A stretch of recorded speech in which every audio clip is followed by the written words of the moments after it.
Eu otimizei a bateria aqui, dá para aguentar uns 40 minutos. Perfeito, obrigada, Ricardo. Bom, boa noite a todos. Hoje a gente tem um convidado especial, Dr. Chaya, Rafael Chaya, presença do presidente Ricardo Castro, os colegas que a gente sempre vê aqui, bem-vindos todos. E hoje a gente vai abrir o bate-papo de uma forma diferente, até porque já tínhamos essa intenção há algum tempo e aproveitamos esse bate-papo de hoje para nomear 2 pessoas na ANAD. Ricardo, a palavra é sua. Pode fazer a nomeação oficial, por favor.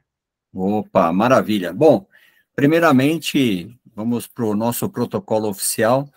De acordo com o estatuto, nós temos algumas atribuições da diretoria de avaliar e também parabenizar alguns profissionais que prestaram relevante serviço, apoio, colaboração. Nós temos muitos profissionais, logicamente, mas hoje a data é especial e nós gostaríamos de comunicar que hoje nós temos o nosso primeiro membro honorário, tá? Então, assim, nós seguramos isso, nós damos uma grande preferência para quem já é membro, quem já tem um trabalho. Então, nós queremos nomear aqui o professor Rafael Chaya, nosso primeiro membro honorário da ANAD. Então, parabéns. É com muita satisfação, orgulho e carinho que nós te parabenizamos pela excelente dedicação. Todo o nosso trabalho inicial de brand começou também com o Rafael, o apoio. Então, assim, tudo que ele fez, não só ele, mas outros profissionais também, mas esse é o momento exclusivo dele hoje, tá?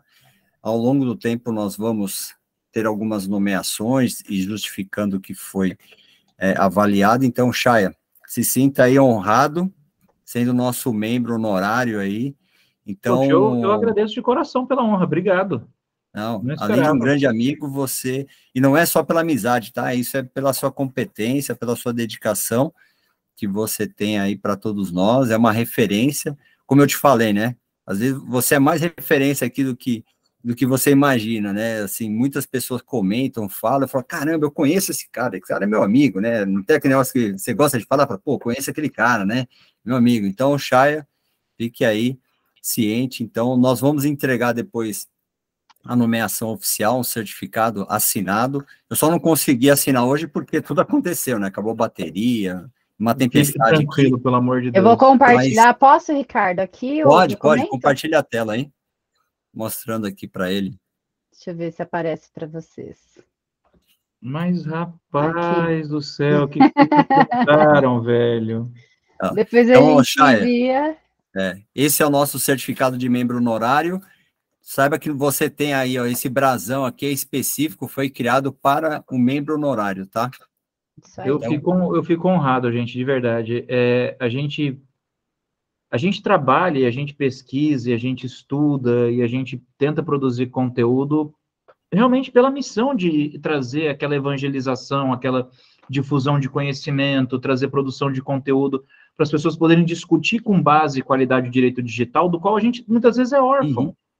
A gente tem tão pouca gente que discute direito digital com profundidade hoje, que a gente se sente na obrigação até de se juntar com pessoas que gostam de discutir o digital. A Andresa, o Ricardo, poxa, o Marcelo, que não está aqui agora, todos que estão aqui, o Isaac, o Henrico, que está começando agora na área do digital também, ele está estudando muito essa área. Uhum. O Adriano, a Luísa também, né? A Luísa, pô, a Luísa, eu sou suspeito para falar da Luísa. A Luísa é uma pessoa da minha vida que não tenho o que dizer. Eu conheço a Luísa, vocês já sabem há quantos anos. E a gente tende a se juntar com as pessoas que gostam de discutir, porque a gente sabe que as discussões fluem, os debates fluem, o conhecimento aflora, e a gente consegue produzir as coisas com qualidade. E a gente, quando faz isso, nunca faz pensando em nada, assim, em troca, sabe? A gente faz pensando na oportunidade do aprendizado. E eu só tenho a agradecer, porque eu conheci vocês pela Luísa, eu já tive o prazer de conhecer vários de vocês pessoalmente. Para mim, uma honra poder me colocar como amigo de vocês. A gente participou do evento da Nádia no passado, foi um encontro sensacional. Eu fico ansioso, inclusive, já esperando o próximo. Logo, logo, logo, logo. E eu não tenho palavras, gente, eu só posso agradecer de verdade o carinho. Eu agradeço de verdade mesmo. Mas muito obrigado. Mais uma vez, palmas. Eu sou ruim para receber as coisas assim, então eu fico meio sem graça. Me quebra as pernas, meio que sem saber o que falar. Sim, mas saiba que é pela sua competência, né, e dedicação e conhecimento. Então, assim, não só o Chay, mas todos vocês saibam que vocês estão entre grandes profissionais. Eu participo de diversos grupos, não desmerecendo, mas eu dou muito valor para a nossa casa, né? Então, aqui a Nádia é a minha casa, é a sua casa, é a casa de vocês. E assim, vou te falar, as discussões aqui são em níveis totalmente diferentes, e a sinergia, então assim, sinergia, respeito, não tem... Então, por esse motivo, Chaya, você foi nomeado aí o nosso primeiro membro honorário. É uma coisa que, desde quando eu comecei a fundar a associação, eu tive diversas brigas, eu não nomearia ninguém por questões políticas, porque fulano de tal é especial. Tá, cara, mas o que a pessoa fez para a NAD? Né? Então, assim, ainda não contribuiu tanto quanto nós precisávamos. Então, esse título de membro honorário é da NAD. Né? Na verdade, o quanto você representa também para a NAD, e lógico que isso é reflexo do que você no mercado, tá bom? Então, seja aí... Parte, eu me coloco à disposição sempre que vocês precisarem, vocês sabem disso, não tem tempo ruim. Isso aí, né? Exatamente, é um carinho. Mas é mérito, Alex está falando. Nossa, agora eu tô suando aqui, feito um desgraçado agora. Toma uma aguinha, respira só um pouquinho, fica tranquilo, que agora eu só vou fazer mais um anúncio aqui também. Gostaríamos de nomear mais um diretor para a nossa ANAD. Então, hoje, a última pessoa foi a Renata Próximo, que é a diretora do Comitê de Mulheres, Inclusão e Diversidade, com um conceito totalmente diferente. Então, está fazendo um excelente trabalho a Renata, muito bacana, já é uma pessoa que vem se dedicando há muito tempo. E agora nós precisamos também de um diretor de uma característica um pouco diferente, que vai ser o nosso Coringa, né? Então, agora eu gostaria de nomear aí o nosso diretor técnico, tá? É o primeiro diretor técnico da NAD. Por favor, Isaac Alencar, seja aí muito bem-vindo aqui. Nós combinamos antes, né? Nós perguntamos se ele gostaria de porque como ele é meio bravo, né, Ricardo? Eu sou bravo?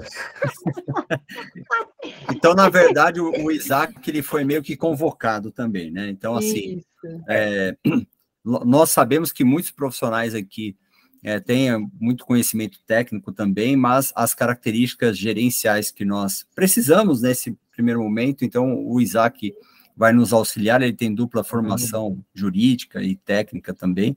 Então, é muito bacana nós podemos contar com ele também dentro da ANAD para dar um apoio para todos os comitês. Então, nós sentimos a necessidade de uma deliberação, de uma discussão ainda mais avançada em termos técnicos, tá? Então, acho que isso é uma coisa que faz todo sentido. Então, Isaac, parabéns aí, seja muito bem-vindo nessa função. A partir daqui, a gente vai desenhar algumas questões estratégicas, logicamente, juntamente com todos vocês, né, de todos os comitês, vai ser aí um papel de expansão. Então, assim, nós estamos estruturando muito bem esses primeiros meses do ano, justamente para o CONAD, que vai ser 2023, que vai trazer vão ser 2 dias, um formato bem diferente, vai ser um pouco mais agressivo, e, logicamente, tudo isso vai trazer bons reflexos para todos vocês, tá? Não só para a gente aqui, mas para vocês. A ideia é, assim, que todos vocês vivenciem isso conosco, né? Então, ninguém é melhor que o Ricardo, o Isaac, a Andressa, o Chay. Na verdade, todos nós temos os nossos esforços individuais e as nossas competências, né? Então, acho que cada um é um grande profissional. Logicamente, nós temos um trabalho aqui diferenciado, honramos algumas pessoas pelo dia a dia, e tem espaço para todos, tá, pessoal? Então, assim, da mesma forma que algumas pessoas se destacam, outros conseguem se envolver mais, outros menos, mas, no geral, eu tenho certeza que cada um de vocês leva alguma coisa, leva conhecimento, amizade, e isso é o mais importante. E isso não tem preço, não tem um curso específico que vai trazer o que a gente consegue trazer nesse network que a gente faz. Tá bom? Da minha parte, chega, né? Já falei demais. Então, parabéns, Chaya, parabéns, Isaac. Obrigado. Eu particularmente, eu só quero agradecer a confiança e dizer que coringa, entre aspas, tá? Eu sou limitado, eu tenho muitas limitações, pelo amor de Deus. Então, enfim, a vida é sempre uma aprendizagem, né? Então, a gente está aprendendo dia a dia, eu estou aprendendo dia a dia com vocês, e vocês podem também, se eu puder contribuir, beber do pouquinho que eu sei. Então, a gente está junto para isso. É isso aí. Não, mas tá bom, contamos e conhecemos a competência de todos. Tá bom, pessoal? Obrigada, Andressa, Ricardo. a palavra está com você, com o Chaya. Fiquem aí com a apresentação. Parabéns aí a todos. Obrigado, viu, gente? Obrigada, Ricardo. Bom, pessoal, muito feliz. Parabéns para vocês.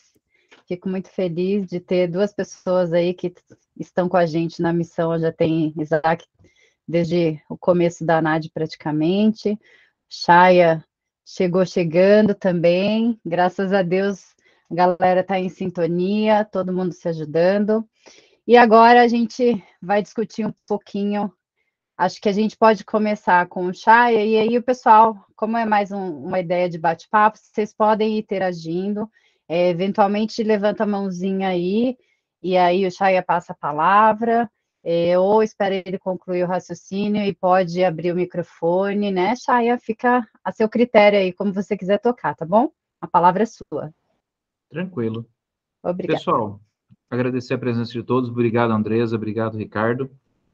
Vamos fazer um bate-papo rapidinho com relação ao impacto das inteligências artificiais, porque esse tema meio que tomou a gente de assalto nos últimos meses, e me chamou muito a atenção o quanto ele se popularizou em tão pouco tempo. Se a gente for ter só uma noção para vocês entenderem o impacto da coisa, nos 3 primeiros meses agora de 2023, nós tivemos mais avanços com relação às inteligências artificiais generativas do que em todo o ano de 2022, no que tange a plataformas de acesso para os usuários comuns. E aí a gente até foi pego de surpresa, porque a gente veio de 2002 numa onda de metaverso, realidade virtual, mundos virtuais, e de repente o pessoal meio que deixou isso de lado e entrou de cabeça nas IAs. Começou primeiro ali com as IAs generativas de imagem, como o DALL-E, o Midjourney, depois foram as inteligências artificiais generativas de texto, como o caso do ChatGPT, daqui a pouco as IAs de utilidade, como inteligências artificiais para correção de imagem, inteligência artificial para correção de áudio, e a gente ficou sem entender como é que o troço pegou tanto de um jeito que o metaverso não tinha pego antes. E aí, conversando com a Luísa, conversando com outros amigos, a gente chegou a uma conclusão simples. A questão é a popularização, a questão é o acesso popular à tecnologia. O metaverso ainda é muito inacessível. Você tem que comprar um equipamento próprio, é um trambolho. As pessoas passam mal quando usam aquele óculos. A inteligência artificial não, a inteligência artificial, ela está ao alcance de um aplicativo. E ela tem uma utilidade para as pessoas conseguem enxergar uma utilidade no dia a dia. Olha o quanto o ChatGPT transformou algumas atividades que a gente conhece básicas, ocupando aí tarefas que antes a gente perdia tempo e que agora a gente ganha tempo. Eu tenho colegas, por exemplo, que estão usando o ChatGPT para elaborar e-mail de cobrança de cliente. Ao invés dele fazer o e-mail cobrando o cliente, ele vai lá e pede para o ChatGPT, olha, faça um e-mail profissional cobrando um cliente que ainda não pagou o valor há mais de 30 dias. E monta o e-mail inteiro para você. Programadores estão programando usando o ChatGPT. Faça para mim um código em PHP com a função tal, tal, tal. E ele faz. E explica como implementar. Então, eu creio que pela acessibilidade e pelo uso prático, a ferramenta se tornou muito popular. E a adesão foi muito grande. E o ChatGPT é só um exemplo disso. Se a gente for pegar, por exemplo, um Midjourney da vida, para gerar imagens, nós temos hoje portais de notícias nos Estados Unidos que já estão ilustrando as suas matérias usando imagens geradas por inteligência artificial. É uma economia que eles já fazem, porque agora eles já não precisam mais pagar banco de imagem. um Shutterstock da vida. Eles fazem a imagem que eles precisam para ilustrar o que eles querem produzir. Então, o que a gente nota é que existe uma descentralização de serviços que pode mudar a relação de trabalho como a gente conhece no campo da tecnologia em muito pouco tempo. Agora, isso é bom? Eu creio que é, porque vai fazer com que a gente possa se liberar de tarefas mais braçais e a gente possa ter mais tempo para gerenciar questões que exigem mais a nossa atenção. Agora, por outro lado, a gente sabe que há problemas de limitações da inteligência artificial. Eu vou parafrasear a Luísa. A Luísa tem uma frase que eu acho sensacional, que ela fala o seguinte, que a inteligência artificial ela não é inteligente e nem artificial. Porque ela simplesmente manifesta uma programação pré-estabelecida por quem a desenvolveu. Então, ela está pronta para trazer ali respostas aos comandos aos quais ela foi programada. E por que isso é interessante? Por que é importante a gente observar isso? Porque isso abre um leque de problemas para os quais a gente tem que estar atento. Especialmente no que diz respeito à base de dados que é utilizada para alimentar essa inteligência artificial e com relação ao enviesamento dos algoritmos que podem ser observados. Com relação à base de dados, a base de dados ela tem um limite. No ChatGPT, por exemplo, a base de dados é até 2021. Ela não tem dados datados de 2022, 2023. Esse já é um problema, já é um limitador.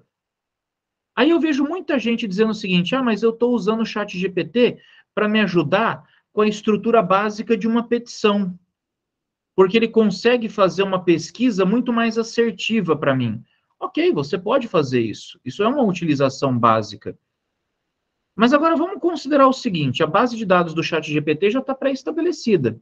Ele já usa aquela base de dados que ele possui. Se amanhã um tribunal superior resolver mudar uma posição, mudar um posicionamento, mudar o entendimento, como recentemente o STF, por exemplo, reconheceu que não há mais coisa julgada em determinadas matérias tributárias. Um bom pedaço da base de dados que alimenta o ChatGPT já está praticamente datado, está perdido. Ele já vai te dar respostas desatualizadas, ele já vai te dar respostas que não condizem com a realidade. Então, a gente precisa tomar cuidado com essa questão da base de dados que é utilizada. Se você não tiver o conhecimento necessário para utilizar a ferramenta não vai fazer milagre para você.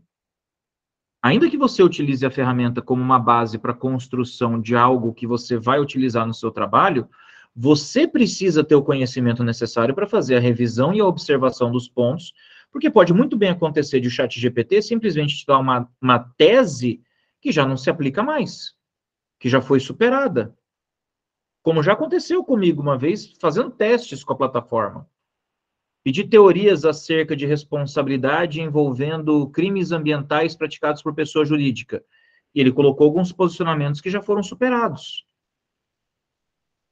Então, é preciso que você tenha esse conhecimento para fazer essa filtragem, essa curadoria das respostas que vão ser apresentadas. Agora, o problema maior que me parece que precisa ser observado também, e que pode ser resolvido com o supervisionamento da plataforma, é o caso do enviesamento dos algoritmos.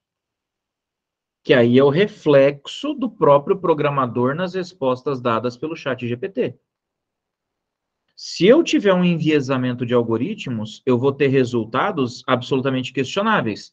Essa foi uma questão que foi levantada, por exemplo, quando o pessoal começou a usar a inteligência artificial generativa de imagens para fazer aqueles avatares personalizados.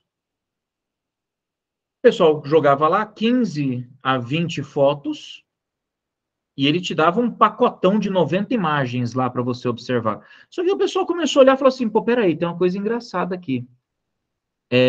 Nas imagens masculinas, o homem está sempre como o astronauta, o andarilho, está barbudo, está com feições contemplativas, enquanto as imagens femininas estão sempre delicadas, com temática de fantasia, estão, às vezes, até sexualizadas. Isso é o enviesamento do algoritmo. O algoritmo foi programado para gerar as imagens dessa forma. O algoritmo foi programado para gerar as imagens nesse sentido. E isso criou uma polêmica. Fala, o Fábio levantou a mão. Chaya, e nessa esteira, os algoritmos estão sendo utilizados para tomar decisões de critério subjetivo. A título de exemplo, concessão ou não de crédito a determinada pessoa, quem vai ser contratado e quem não vai. Sim, eu ia comentar sobre isso. Isso é perfeito. Quem vai ser demitido e quem não vai. Então, esse critério subjetivo que não pode, isso pode gerar, né, porque por repetição, a inteligência artificial vai criando uma padronização. E a partir daí, pode-se criar, né, preconceitos, discriminações, e uma série de outras prejuízos a determinadas pessoas que estão sujeitas, né, a esse critério de julgamento subjetivo por uma inteligência que usou de um algoritmo inicial, talvez com viés direcionado. Só para... Ou até pior. Não, você está corretíssimo. Ele pode fazer algo até pior, que é o chamado perfilamento, que é o profiling. É o perfilamento. Esse é um caso real. Esse é um caso real que eu vou comentar agora. Um banco nos Estados Unidos, usando algoritmos para fazer pré-análise de crédito, esse algoritmo, ele percebeu que os moradores de um determinado bairro, eles tinham uma tendência a serem mais inadimplentes, porque eles ganhavam menos, etc e tal. E aí, o que aconteceu? Se você buscasse alguma linha de crédito no banco e o banco identificasse que você morava naquele bairro, ele automaticamente cortava a sua linha de crédito, porque ele já pressupunha que você estava naquela estatística de ser um cara que seria inadimplente. Aí você tinha que pedir aquela revisão manual, que nós aqui no Brasil, por exemplo, temos, felizmente, na 13.709, a Lei Geral de Proteção de Dados, a possibilidade da revisão humana de decisões automatizadas, por conta desse tipo de coisa. Exatamente, os bancos digitais aqui no Brasil, como disse a Andresa. Um outro caso, que a Luísa acho que comentou num bate-papo que a gente estava tendo.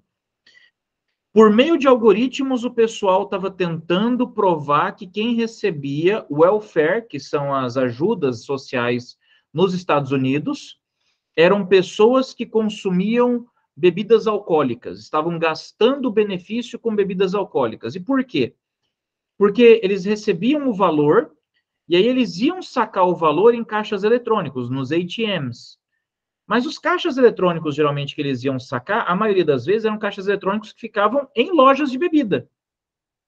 E aí o que acontece? Com base na geolocalização, o pessoal olhava aquilo e falava, pô, peraí, a maioria das pessoas que está recebendo benefício está sacando dinheiro em loja de bebida. E fazia uma falsa associação, fazia uma falácia de non-sector, dizendo, se está sacando aqui, é porque está gastando aqui, quando na verdade não tem nada a ver.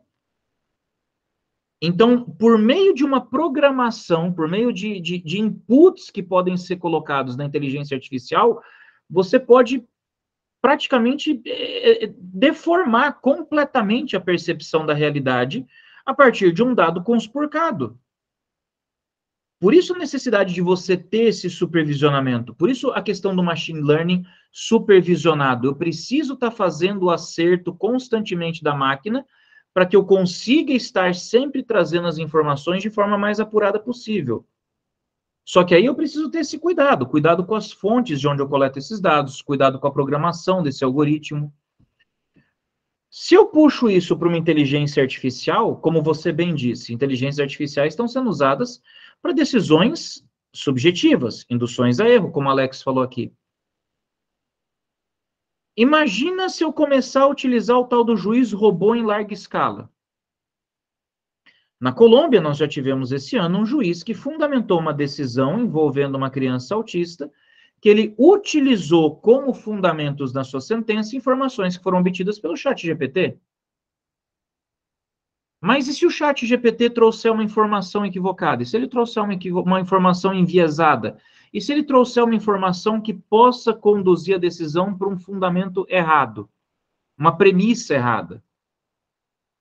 Eu creio que a gente pode usar a plataforma, qualquer plataforma de inteligência artificial, para ser sincero, mas a gente tem que usar com muita cautela, com muita calma, com muita reserva. É uma linha tênue entre a realidade e a subjetividade que pode advir de inteligência artificial. Concordo 100%, Lucas. Eu concordo 100%, porque esse é o problema.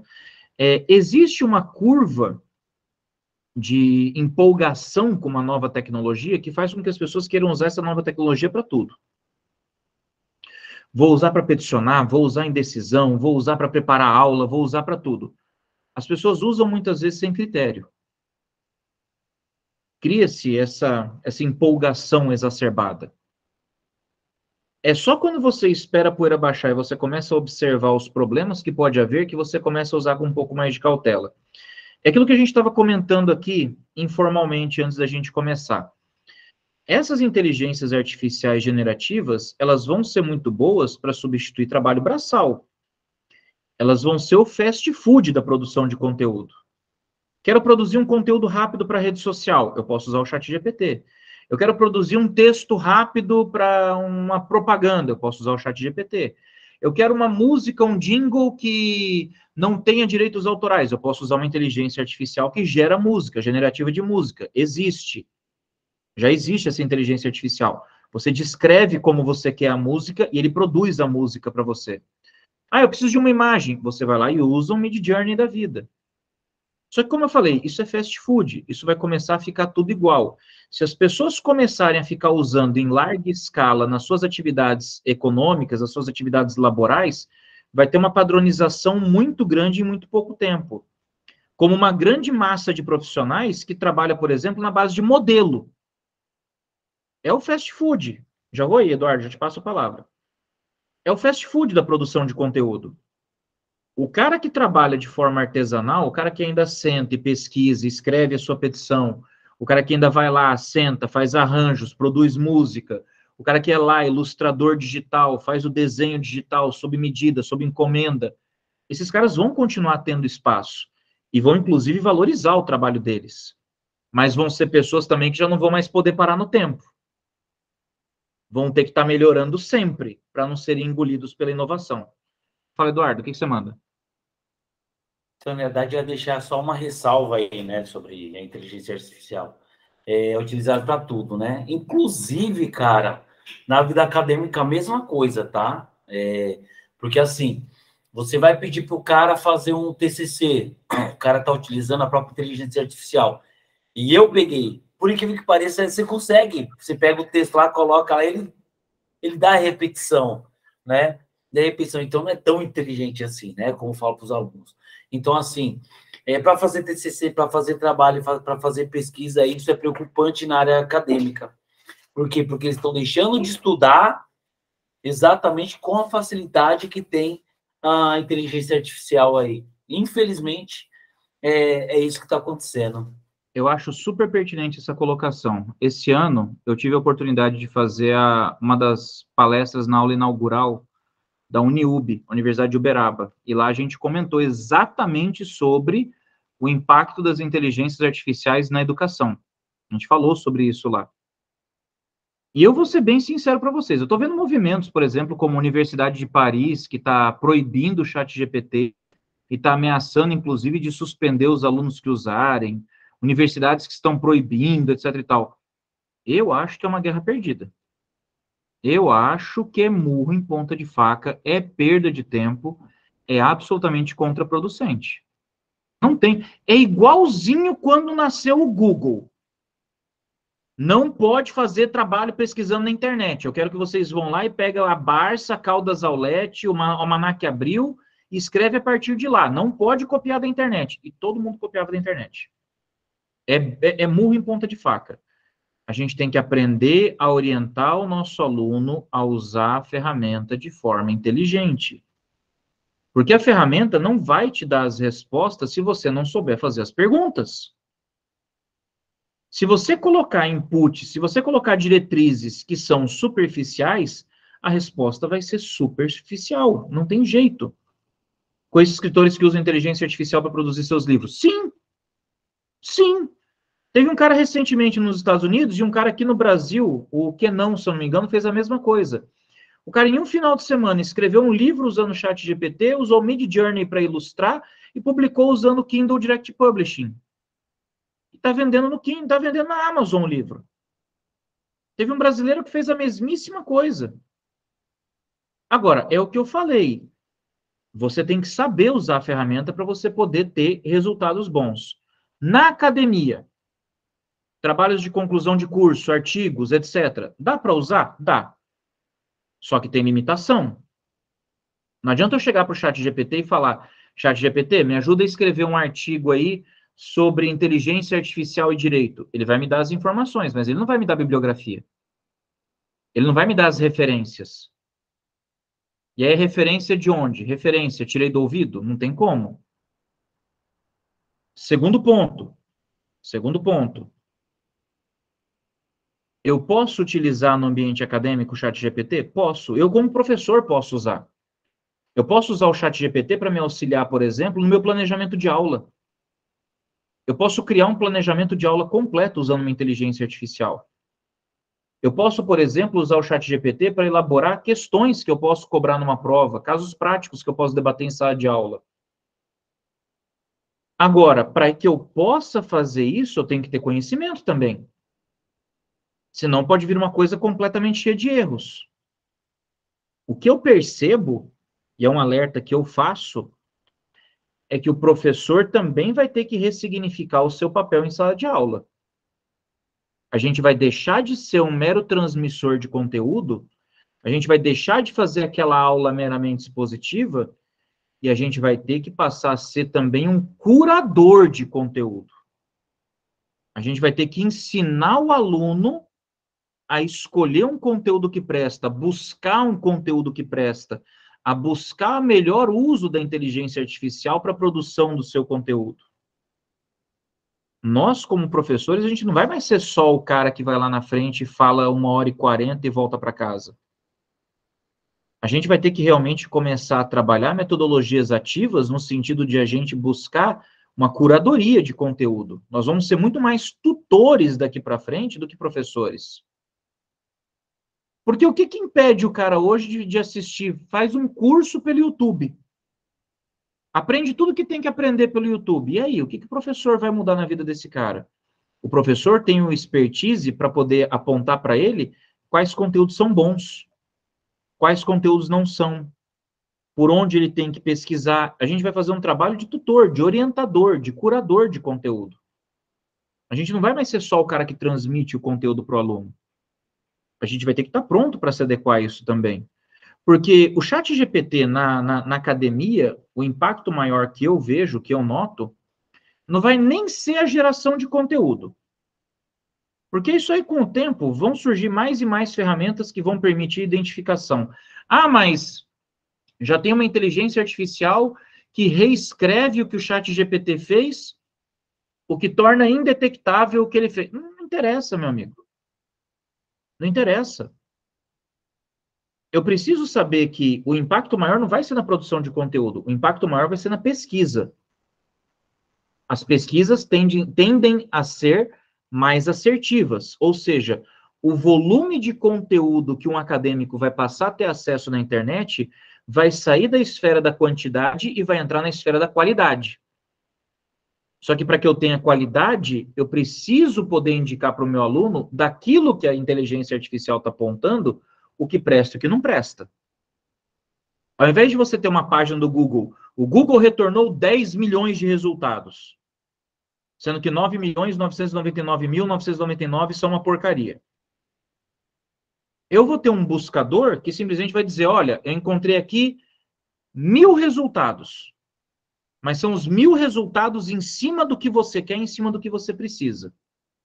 Eu vou ter pesquisas muito mais rápidas. Ao invés de eu ficar entrando em cada link para ver o que presta ou não, a própria inteligência artificial vai fazer essa seleção e vai me entregar. E aí eu, como professor, tenho que fazer essa avaliação também para o aluno. Porque a inteligência artificial erra, ela é falha. Até ela aprender como deve, vai o supervisionamento. Adriano levantou a mão. Fala, Adriano. Rafael, essa questão que você tocou do professor começar a utilizar, a ser um curador de informações, passar a ser o tutor, eu fico pensando isso em níveis de ensino mais básico, como nível fundamental de ensino, ou nível médio de ensino, como isso funcionaria? Isso não traria, de repente, uma geração mais preguiçosa, porque teria mais fácil essa informação na mão? Porque se você pegar a diferença da geração antes do Google e depois do Google, você vê que ela acaba sendo uma geração que ela acaba sendo mais preguiçosa na questão de procurar o conhecimento, de querer conhecer. E o fato de você ter uma tecnologia que traria um resultado muito mais específico, muito mais limitado e menor do que a quantidade que o Google apresenta, não traria, de repente, uma geração muito mais preguiçosa do que a que a gente já tem? As pesquisas vão ser mais assertivas, mas você não está errado, não. Se você escreve um texto hoje no Facebook, você publica um texto no Facebook, que tem aí pelo menos umas 15 linhas, como é que o pessoal chama isso? Textão.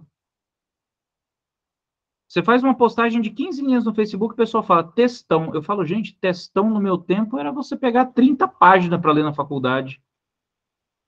Eu vou dar um trabalho para o pessoal, eu indico um artigo, às vezes eu busco um artigo assim de 8 páginas. Professor, 8 páginas é muita coisa, é absurdo. Eu falo, gente, como assim? É a geração 140 caracteres. É a geração dos stories de 60 segundos. E não é só para texto não, viu, Adriano? É para tudo. É uma geração que já não tem paciência para ver um filme no cinema. Não aguenta ficar sentado para assistir um filme de 2 horas, não. Assiste série de 40 minutos e olhe lá. Então, o que a gente vê, e isso é um reflexo que o Lipovetsky, na obra dele, falava, que se chamava o fenômeno da hiperindividualização, que ainda que você tivesse hiperconectado dentro daquela cybercultura descrita pelo Pierre Levy, a gente teria algoritmos que fariam uma experiência tão personalizada na web e trariam um volume tão grande de conteúdos, numa velocidade tão grande, que a gente acabaria se colocando no centro de tudo. E aí a gente acaba meio que criando esse fenômeno da hiperindividualização que o Lipovetsky chama. E é complicado, porque a gente realmente começa a ver essa resistência com relação aos modelos tradicionais de educação.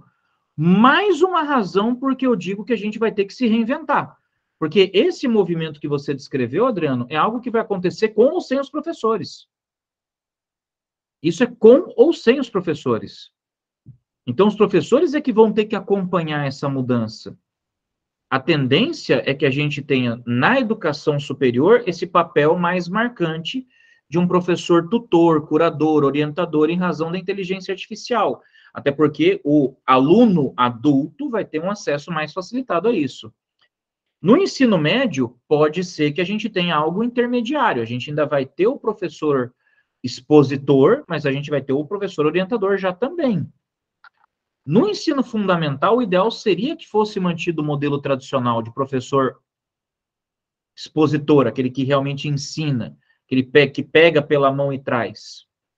Mas o problema é que esse professor, ele está concorrendo com a tecnologia. Ele está concorrendo com o celular, ele está concorrendo com o tablet, ele está concorrendo com a televisão, com a TV a cabo, com a internet, com tudo isso. E aí, o desafio fica como conseguir fazer com que as coisas consigam se harmonizar. Samuel, pois não?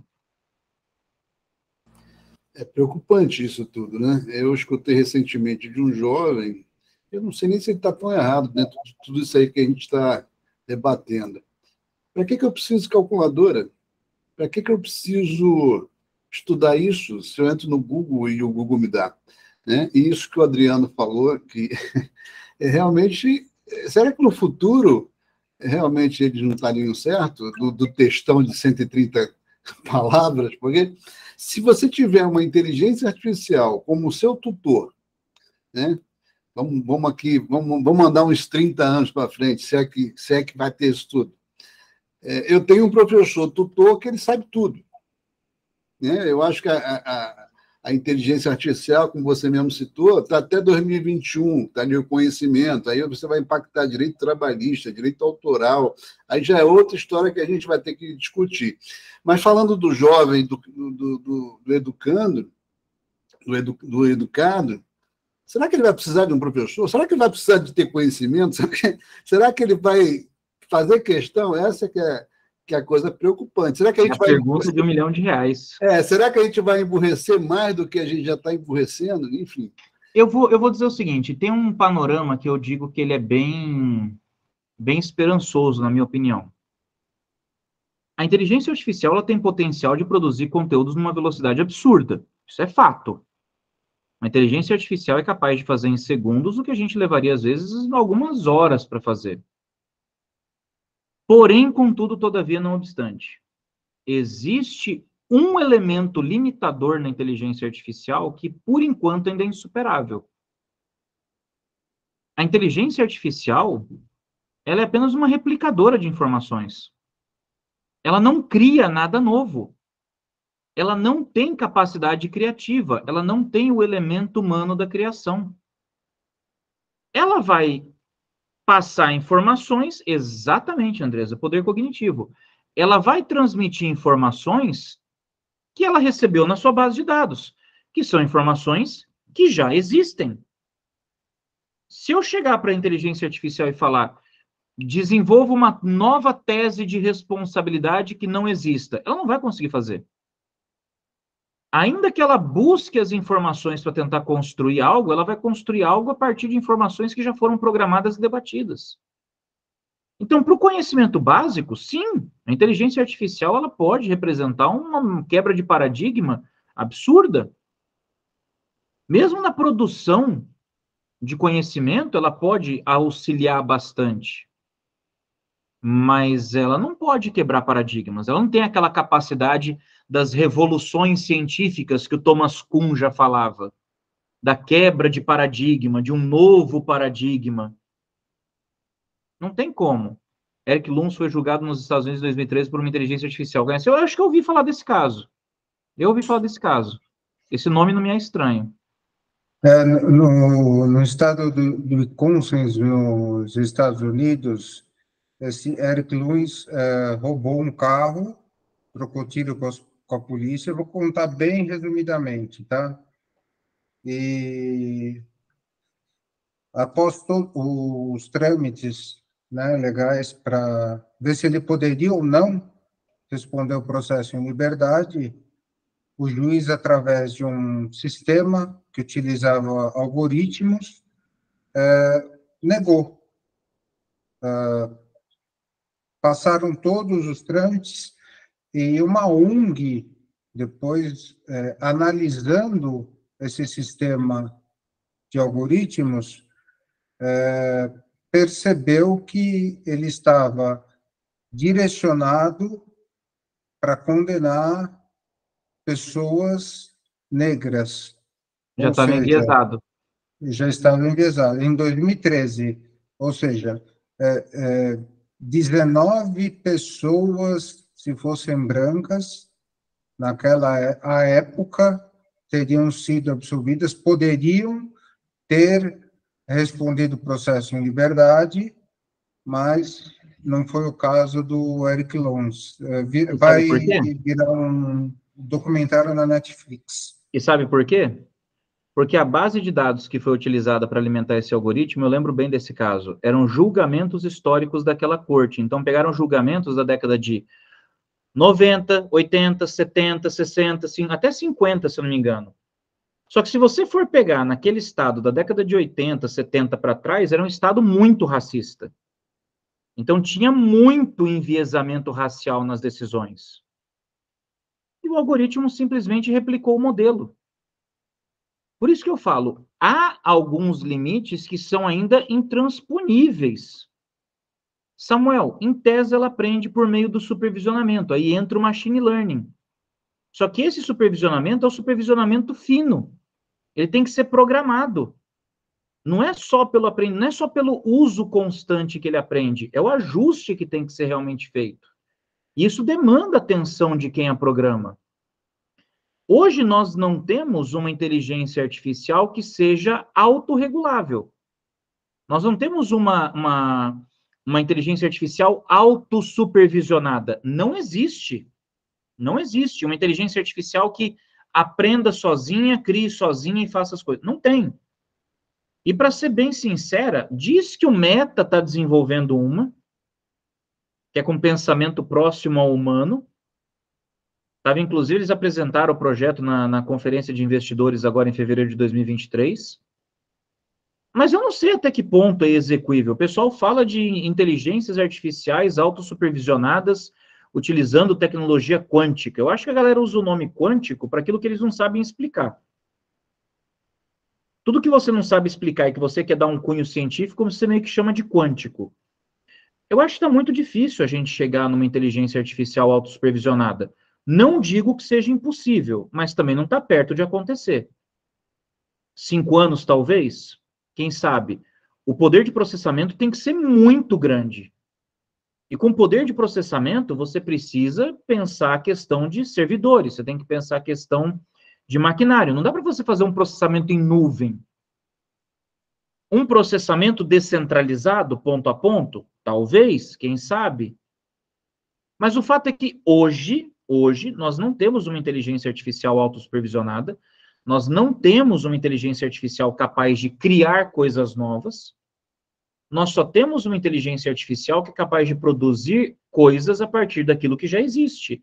Até as inteligências artificiais generativas, aquelas que fazem desenhos a partir da sua foto, existem milhares de desenhos, milhares de imagens, milhares de ilustrações que alimentam a base de dados dessa inteligência artificial. A inteligência artificial ela não cria o estilo de traço, ela não cria a hierarquia de cores, ela não cria o tipo de desenho, ela usa bases que já existem para fazer a construção daquilo que ela apresenta. Então ela não traz nada novo, ela só vai replicar informações, por enquanto. Fala, Isaac, o que você manda? Opa, na verdade, eu tenho uma provocação para ti. Porque é o seguinte, a gente tem agora a Lei Geral de Proteção de Dados, né? E a gente tem o direito de, olha só, o direito de explicação de decisões automatizadas, o que Concordo. vai agregar o contexto de IA, né? Agora, eu queria saber de ti, o que tu acha sobre a viabilidade desse instrumento, se você vê que por aí já é um lado para a gente, pelo menos, ficar menos exposto a um tratamento que é desumanizado, né? Um tratamento que muitas vezes tem um direcionamento mais discriminatório, né, em ambiente de produção e tal. Eu queria saber o que tu pensa, bicho, a respeito desse dispositivo. Obrigado. Cara, eu acho ele extremamente importante, até mesmo na prática. Vou dar um exemplo na prática para vocês. Eu peguei, acho que ano passado, o Bino, a gente pegou aí bastantes casos envolvendo banimentos sem explicação de redes sociais. Aquela situação em que o cara um belo dia entra no Instagram dele, a sua conta foi banida por violar os termos de uso. 99% desses casos é por falha de programação de algoritmo. É algoritmo de moderação que é mal programado. Vou dar um exemplo super simples. Começo do ano, se vocês forem pegar no meu Instagram, tem um monte de postagem lá com selinho do Tribunal Superior Eleitoral. Aquelas mensagenzinhas do tipo, o voto é auditável, a urna é inviolável, entre no site do TSE. E por quê? Eu estava falando de eleição? Não. Eu estava falando de golpe da tabela Pix. Eu estava falando de fraude pelo WhatsApp. Fraude de cheque. O que está acontecendo? Por que isso está acontecendo? Porque a moderação humana é impossível pelo volume de informação. O que as plataformas usam? Algoritmos, inteligência artificial para moderar. Só que é uma inteligência artificial burra. Até o começo do ano, se você fizesse qualquer coisa na sua postagem, podia estar na foto, podia estar na legenda, podia ser áudio. Se você usasse a palavra golpe ou fraude, não importa o contexto, automaticamente selinho do TSE na tua postagem. A inteligência artificial ela não interpreta contexto. E aí o que acontece? Uma galera tendo conta banida por conta desse tipo de coisa. Como é que a gente estava resolvendo? Na base da notificação. A gente notificava, e o pessoal, eles não facilitam a nossa vida não, tá? Porque para as empresas do Meta, tanto Facebook quanto Instagram, a notificação tem que ser por AR. Não tem e-mail para mandar para eles, não. É AR, é cartinha, aviso de recebimento, vai lá nos Correios e manda para os caras. A gente tinha que fazer notificação por AR para falar, ô, e aí? O que aconteceu para vocês bloquearem a conta dele? Dá uma olhada aí revisa aí a decisão, por favor. Cara, esmagadora maioria dos casos a gente desbloqueava só na base da notificação, porque eles faziam a revisão humana, viam que tinha um erro no algoritmo que fazia a moderação e já, pum, liberava. Ah, mas e eles fazem? Claro que fazem. Vai pesquisar no Google para você ver a quantidade de condenação que eles tiveram por banimento de conta só em 2022. E escalou o valor das condenações, viu? Em 2021, essas condenações eram na casa de 4, 5 mil reais. Em 2022, o piso já ficou em 10 mil. Por causa desse tipo de palhaçada. De você usar um algoritmo para uma decisão automatizada que gera o prejuízo para o sujeito, porque muitas vezes é mal programada. Se não é esse direito de revisão humanizada, você está lascado. Aí, ó, quem vive de rede social teve altas indenizações, com certeza. Ó, informei a mudança de endereço meu e o que é o que ficou mais caro aí? Sumiu o chat aqui, pô. O seguro do meu carro ficou mais caro instantaneamente. O meu carro parece palhaçada, velho, mas eu tinha pedido, porque já estava para vencer, agora é dia 14, né? O seguro do meu carro. Aí eu falei para minha esposa, minha filha, você vai deixar para a última hora, aí a gente vai ficar sem seguro. Aí ela disse assim, eita, eu vou falar com o rapaz. Aí não, tem um sistema, a corretora tem um sistema. Aí ela tinha um endereço antigo, aí a gente puxou, né? Aí tinha um valor. Mudou o endereço, já era. Eu falei, que massa, tá, tudo bem, vamos pagar à vista. Aí ela disse, eita, teve a brilhante ideia, vamos atualizar o nosso endereço. Eu falei, bora. Aí ela atualizou, eu ainda, né, incentivei. Aí ela mudou o endereço, bicho, instantaneamente, velho. Mas ó, eu já vou passar a palavra para o Isaac já. Inclusive, ô Isaac, essa é da sua área de consumidor, você vai gostar dessa. Comprar passagem aérea. Cara, você vai comprar passagem aérea, modo anônimo no navegador, filho. Pode meter o Ctrl+Shift+N com força, porque valor de passagem também varia de acordo com a sua localização. É tenso. Então tem que ficar atento a esses cuidados aí. Isaac, pode falar. Boa noite a todos, Chay, é um prazer, viu? Dentro da área, então, do consumidor, essa questão do golpe, da palavra golpe, eu fui vítima mesmo, que eu publico muito sobre golpe Pix, né? Então, o meu Instagram, só para ilustrar, também foi banido por conta disso. Mas eu quero voltar um pouquinho da questão que você disse das condenações, já está no patamar de 20 a 25, viu? Só para já subiu mais ainda. Patamar de 20 a 25. Saiu agora na Santa Catarina uma decisão recente, de 20 a 25. São Paulo já está no patamar de 15, 20, 25 também. Mas eu queria falar um pouquinho também só uma questão do que não se cria nada. Eu tô desenvolvendo três, não sei se sou eu que estou só desenvolvendo, mas até então sim. Uma do Pix, que até pus no grupo lá do pessoal, né, que eu vou mandar para análise da ANAD, para publicar com selo, que é sobre sobre a instituição bancária ser responsabilizada sobre quando faz a devolução do Pix automaticamente, quando faz a reclamação, o MED, quando faz a reclamação. Mecanismo especial de devolução. Exatamente. Eu estou desenvolvendo a tese de que é uma confissão tácita. Já tem alguns julgados do tribunal que entende dessa maneira, mas não na tese que eu estou tentando desenvolver, que é automático pela nova portaria, se não me engano, a 269, que saiu em 2023. Sim.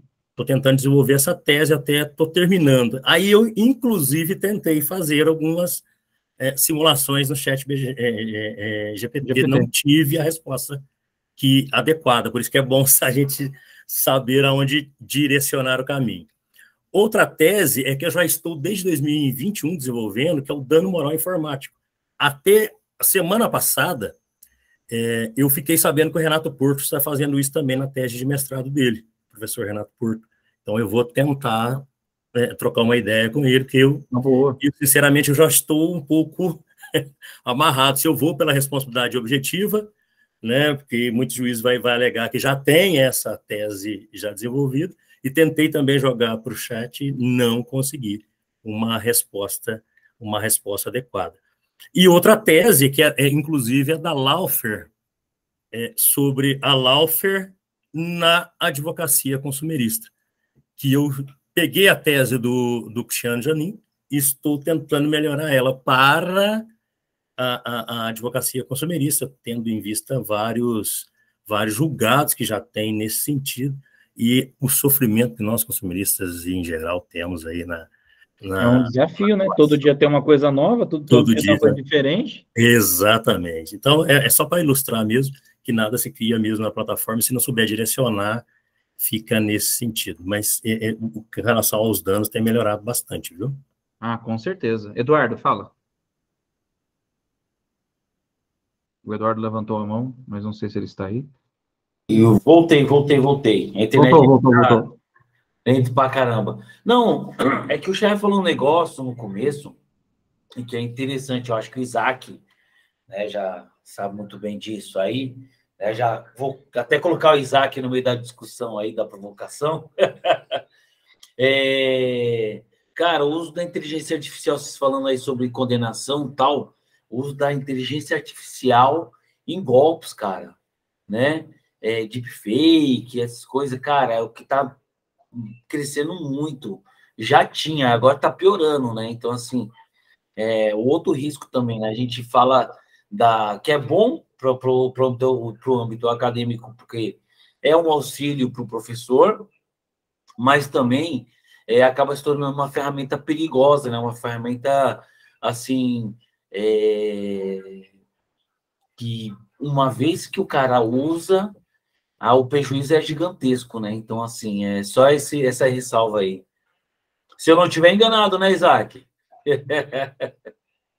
Ó, eu vou concordar com você, cara. A gente não pode encarar o chat GPT e outras inteligências artificiais. Vamos abrir o leque aqui. A gente não pode achar que uma inteligência artificial, especialmente a generativa, é a solução de todos os nossos problemas. Não é. É o que eu falei. Ele é um ótimo quebra-galho? É um excelente quebra-galho. Ele é bom para ajudar a gente com gestão de tempo e automatização de trabalho braçal? É excelente.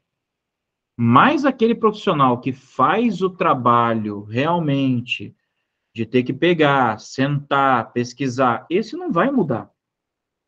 Esse não vai mudar, não tem jeito.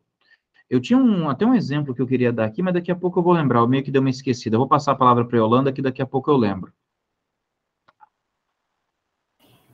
Opa, tudo bem? Tudo jóia. Não vou ligar a câmera, a gente vai poupar vocês, porque essa hora já não está sem muitas condições. Mas, assim, eu tenho uma pergunta que ela pode ser meio burra, porque eu não tenho muito conhecimento nesse assunto, por isso que eu estou aqui. Mas, assim, como no caso do homem que ele foi julgado e a inteligência artificial tinha um viés ali racista.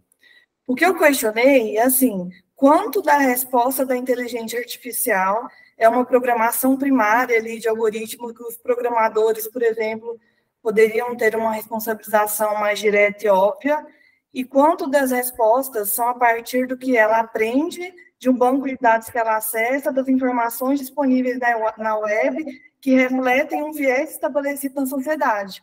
Entendeu? Faz sentido? Eu entendi, e Yolanda, eu vou te falar um negócio. Eu, a Luiz e o Bino, a gente discutiu isso tem 2 semanas, no máximo.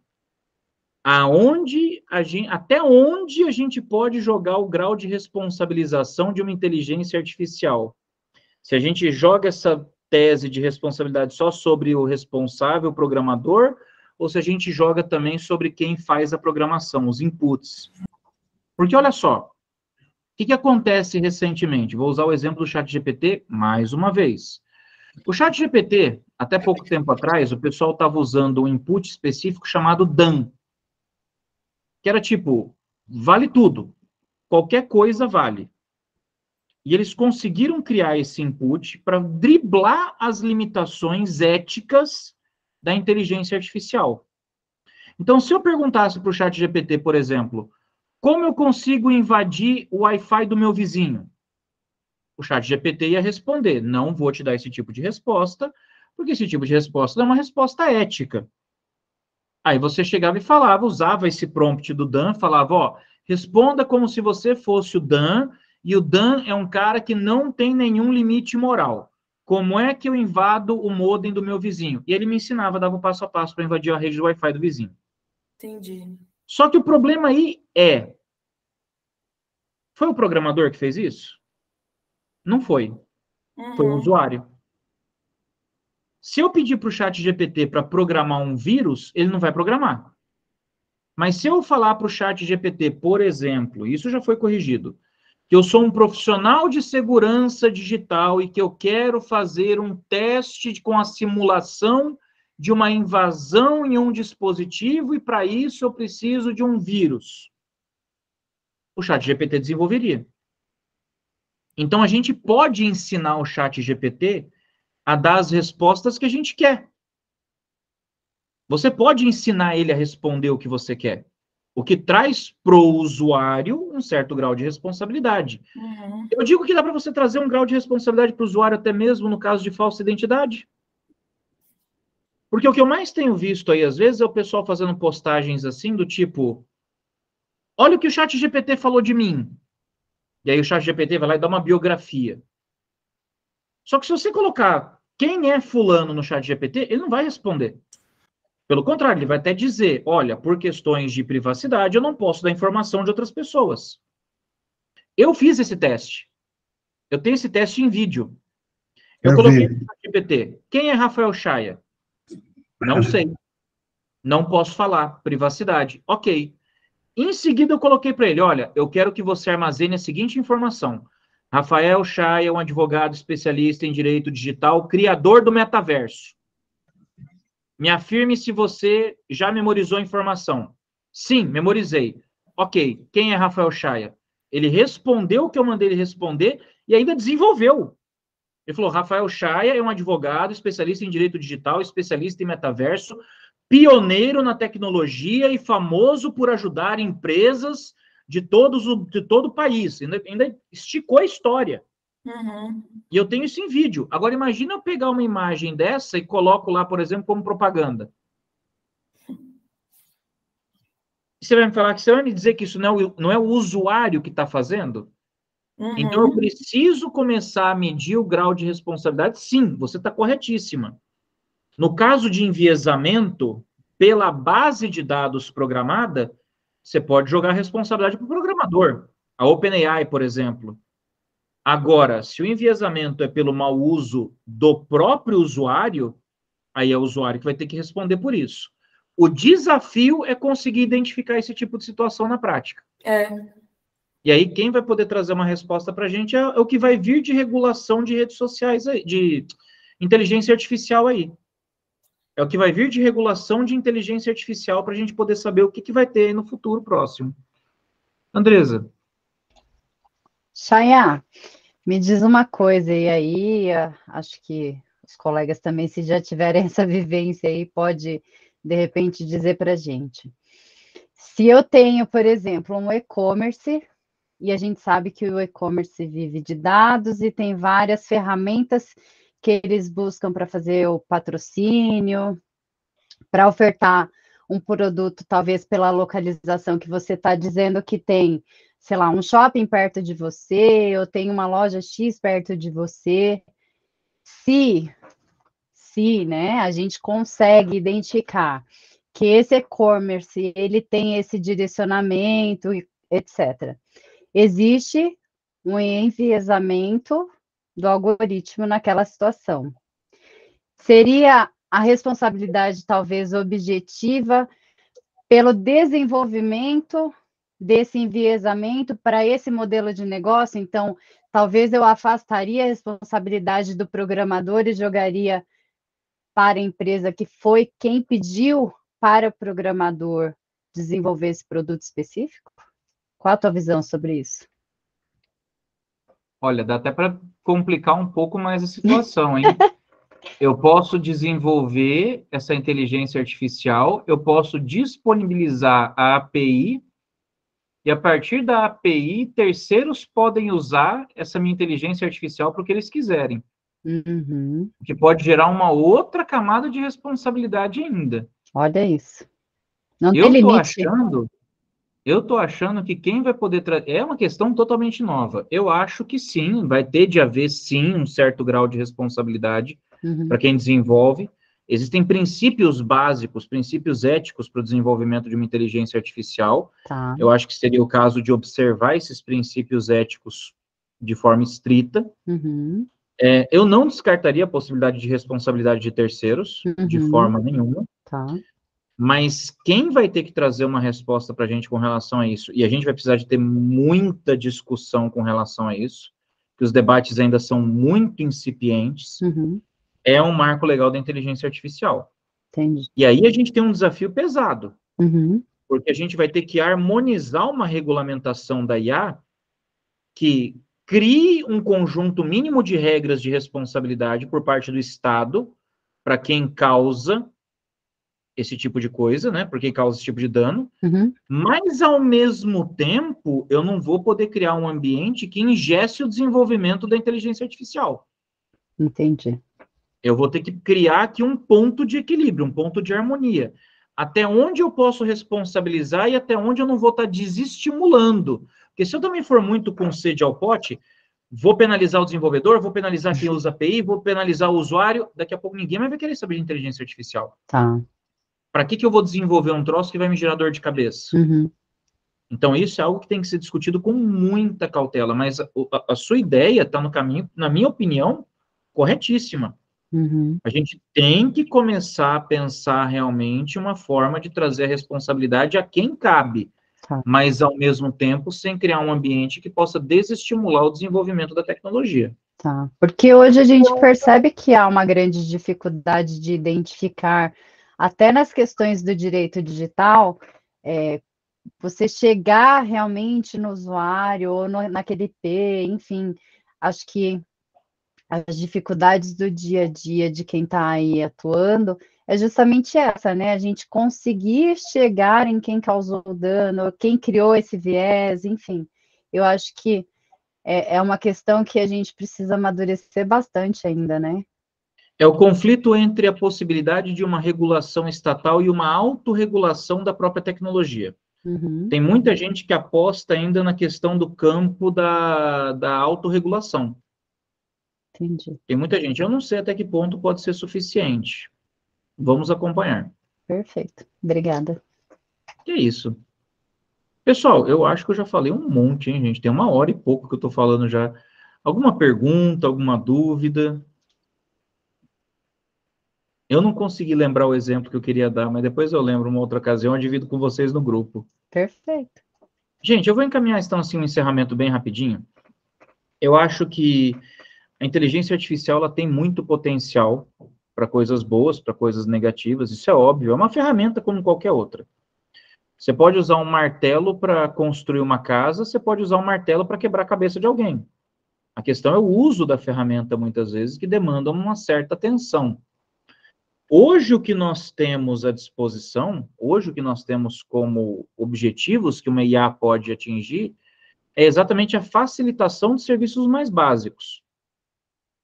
Eu creio que vai haver uma mudança de panorama trabalhista? Vai, isso é inevitável. Mas vai haver perda de empregos em massa? Aí eu já sou um pouco mais resistente, eu creio que não. Eu creio que muitas funções vão ser substituídas.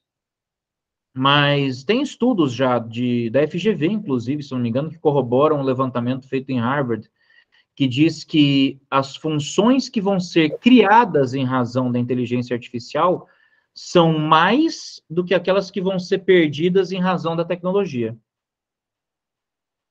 Eu acho que a gente não vai poder parar no tempo. O pessoal chama a inteligência artificial de eletricidade do século XXI. Todo mundo era contra a eletricidade quando ela surgiu. Na iluminação pública, etc. e tal. A galera era contra, não tinha jeito. Internet, quando surgiu, foi o mesmo auê, foi a mesma briga, especialmente na educação. A gente vive de transformações digitais. E isso são as revoluções científicas que o Thomas Kuhn sempre alertou. A gente sempre vai vivenciar novos paradigmas e a gente tem que estar pronto para viver esses paradigmas. Não adianta a gente perder tempo defendendo o paradigma antigo. Agora, o que a gente não pode deixar é, de repente, o uso da inteligência artificial desumanizar as relações jurídicas que hoje nós temos. Daí a importância sempre de você ter a revisão humanizada das decisões automatizadas. Aí a importância de você trabalhar com bases de dados que sejam atualizadas. Aí a importância de você fazer o supervisionamento no machine learning para evitar que aquele enviesamento ganhe força. O elemento humano sempre vai estar envolvido. Agora, é preciso ter cautela em alguns aspectos. O Elon Musk, ele tem umas teses aí que são bem interessantes. Ele fala que tem que regular a inteligência artificial, porque a inteligência artificial é perigosa. Só que ele não está falando perigoso no sentido de vamos perder os empregos. Ele está falando de perigoso no sentido de Skynet mesmo. Tipo, a inteligência artificial vai eliminar os humanos. Não acho que seja para tanto. Não acho que seja para tanto. Mas é preciso que a gente tenha esse alerta, é preciso que a gente tenha essa consciência que a gente não pode deixar a tecnologia desumanizar as relações existentes hoje. A gente não pode deixar, por exemplo, que a inteligência artificial substitua completamente o trabalho humano. Porque senão a gente começa a perceber até mesmo uma perda de qualidade no que é produzido. Se todo mundo começar a usar inteligências artificiais generativas para tudo, tudo vai soar igual, tudo vai parecer igual e a leitura de tudo vai ser igual. O elemento criativo, os estilos, a arte, tudo vai se comprometer ao longo do tempo. A gente tem que encarar isso como uma ferramenta para usar a nosso favor, não algo para a gente simplesmente usar substituindo o nosso próprio trabalho. Eu creio que é isso. Perfeito. Alguém mais quer abrir, quer fazer alguma pergunta? Todo mundo tímido e cansado. Chaya, agradecer em nome da ANAD, em nome do meu comitê. Parabéns pelas nomeações. Fico muito Obrigado, feliz Andresa, por vocês e por ter vocês conosco aí nessa jornada, sempre contribuindo. Ricardo, quer falar alguma coisa? Opa, estão vendo que eu estou num ambiente bucólico, né? À luz de velas, mas estamos firme e forte. Isso aí. Mas estamos aí. Na verdade, é só agradecer todas as discussões aí que foram faladas, e eu acho que eu aproveitar esse momento aqui só para fazer uma conclusão, que só para brilhantar tudo que vocês passaram, é essa questão da humanização. Eu gosto muito do que o Chaya falou, o Isaac comentou também, e alguns colegas questionaram e falaram sobre essa questão do ser humano, porque, infelizmente, a tecnologia ela está impactando de uma forma positiva, claro, mas também num aspecto negativo.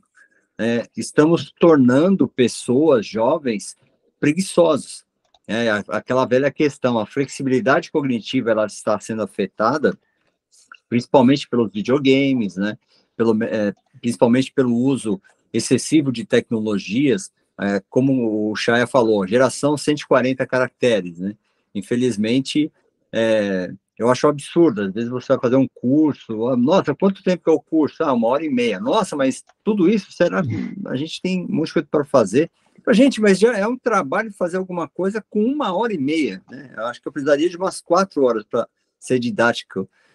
Então, assim, aí você tem que se limitar a 1h30, e outro dia me pediram, a minha assistente aqui tá demais, outro dia me pediram um material de você consegue fazer falando sobre uma questão específica de 5 minutos? Eu falei, não dá para fazer, e não vou fazer, porque não tem, assim, lógico. Então, eu acho que essa questão da humanização, a tecnologia, ela nos ajuda e muito.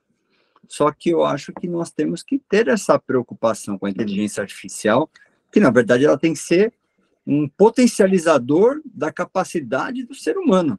Perfeito. Então, assim, eu discuti isso com meu sobrinho no final de semana, eu falei, poxa, eu vejo a molecada lá jogando videogame, eles conversando, cara, eles são muito inteligentes, muito rápidos, só que, infelizmente, essa tecnologia está afetando um lado do cérebro de vocês que está afetando o emocional. Não, é sério, e afeta o emocional. Eles são muito ansiosos, eles acham que, nossa, Eu acho que com 30 anos já tem que ser um expert, tem que ser reconhecido pelo mundo corporativo. Eu falei, gente, eu estou com 40 anos, não sou ainda, né? Então eu tenho muita coisa a conquistar, então eu acho que a inteligência artificial, que é o assunto de hoje, é muito importante a gente entender do chat GPT, né? Isso é bacana para a gente entender, mas eu acho que nós temos que investir também no lado do ser humano, né? Como que nós podemos usar isso ao nosso proveito e não deixar que ele nos use, né?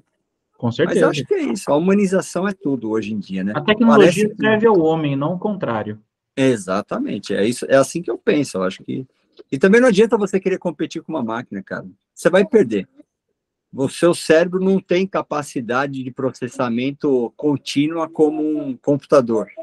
Eu sei porque eu já fiz isso, eu achava que eu era um cara fantástico, multitarefas, consumia conteúdo, só que depois, no final, eu comecei a ficar maluco, porque eu não aguentava.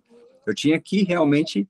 Eu tenho uma característica de ser muito autodidata, só que o meu maior conhecimento, ele evoluiu quando eu comecei a compartilhar com pessoas diferentes de mim. Então, com grandes acadêmicos, com professores. Então, assim, todo mundo tem o que trocar com todo mundo. Então, eu acho que essa é a mágica dos próximos tempos, né, Chay? Eu acho que essa questão da gente trazer isso, discutir e evoluir, né? Então, eu acho que é isso. Mas, parabéns. Eu concordo 100%, Ricardo. Concordo 100%. Foi sensacional, eu até fiquei quietinho para ouvir bastante aí, gostei bastante. E poupar energia aqui também, né? Tá certo. Eu agradeço de coração, viu? E, Andressa, obrigada. Demais o convite, tá? Aprendi bastante, acho que todo mundo aprendeu um pouquinho hoje. E a gente se vê em breve. Parabéns novamente a todos. Parabéns especial, Isaac e Chay, pelas nomeações. Contamos com vocês. Parabéns, Isaac. Isso aí. Pessoal. Obrigada, viu? Boa noite. Obrigado, gente. Tchau, tchau. Boa noite. Um beijo a todos. Obrigada. Voltou a luz. Voltou. Agora não adianta, né? Agora tá vendo? Iluminada essa reunião, hein? Oi? Parem aí a gravação para não se perder. A gravação tá. O Ricardo. Eu vou mandar o link. Eu vou mandar o link. Ele já está gerando, né? Eu vou mandar o link no final e aí depois eu vou subir. Parou a gravação já? Hã? Não, parou ainda a gravação não. Não. Depois eu corto. Tá. O Ricardo edita depois e publica lá para o pessoal. Tem o pessoal lá do grupo geral tá aguardando a gravação ou aonde você vai disponibilizar. Não, sensacional. Valeu. O pessoal com certeza Obrigada, vai adorar.